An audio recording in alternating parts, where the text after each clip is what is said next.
avec une 15e Ligue des Champions ajoutée dans l'armoire déjà bien garnie du club madrilène. Le Real Madrid a vécu une nuit historique avec une pluie de records qui s'est abattue sur la Casablanca.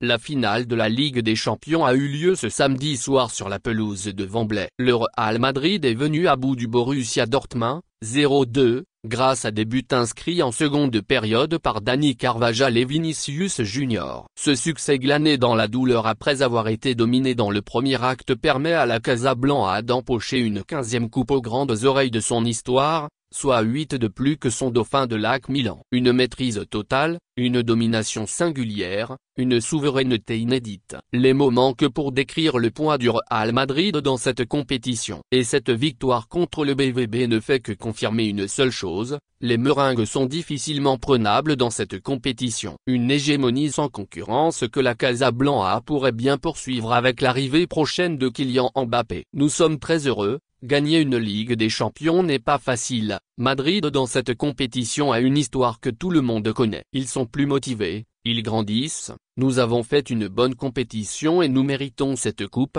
la 15e est pour nous. Heureux de voir tous les supporters et ça compte. Ils portent les joueurs vers la victoire. Personne ne doutait que nous allions gagner. C'est le point de départ pour essayer de gagner la 16e, a déclaré le président Pérez. En effet, avec autant de victoires pour ses joueurs, ses entraîneurs et ses dirigeants, il est à se demander si le Real Madrid peut toujours savourer ses trophées avec la même excitation. Mais au-delà du chiffre symbolique de 15, cette Ligue des Champions a un parfum particulier pour les meringues qui ont remporté la dernière édition sous sa forme historique connue, avant l'instauration dans la grande réforme l'année prochaine. Ce sont des records inégalables qui ont été battus ou rattrapés ce samedi soir à Wembley. Des statistiques à faire tourner la tête à tous les plus grands joueurs et à tous les plus grands clubs. Une suprématie inégalable. C'est un secret pour personne, le Real Madrid est le plus grand club de l'histoire du football. Mais plus les saisons passent, plus les chiffres autour de la Casablanca ont de quoi effrayer la concurrence. Avec cette 15e Ligue des Champions remportée dans son histoire, le Real Madrid a confirmé un peu plus sa place sur la scène européenne. Depuis 2014,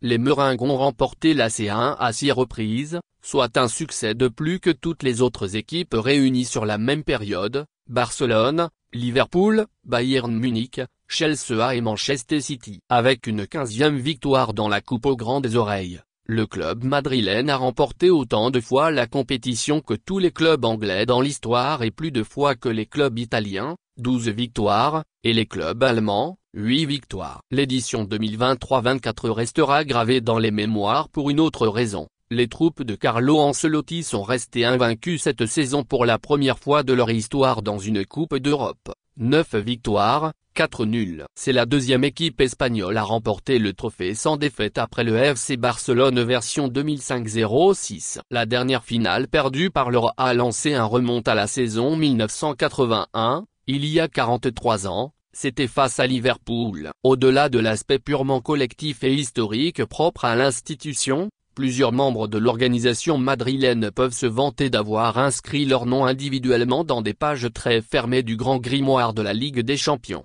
En effet, avec ce succès, Luka Modric, Toni Kroos, Nacho et Dani Carvajal ont remporté leur 6e Ligue des Champions dans leur carrière respective. Un record absolu égalisé, jusqu'à alors détenu par Paco Gento, joueur des années 50 du Real Madrid aux côtés de Alfredo Di Stefano. À 38 ans et 266 jours, le milieu croate est aussi devenu le deuxième joueur le plus âgé à remporter une finale de Ligue des Champions derrière Paolo Maldini, 38 ans et 331 jours. Buteur dans la finale, 20 accent Gusius J accent Junior est devenu, à 23 ans et 325 jours, le plus jeune joueur de l'histoire à marquer lors de 2 finales après l'avoir fait en 2022 contre Liverpool, dépassant ainsi le record de Lionel Messi. Le président Florentino Pérez, victorieux cette fois, est également devenu le dirigeant le plus titré en C1 devant Santiago Bernabéu. Concernant le chef d'orchestre de cette partition,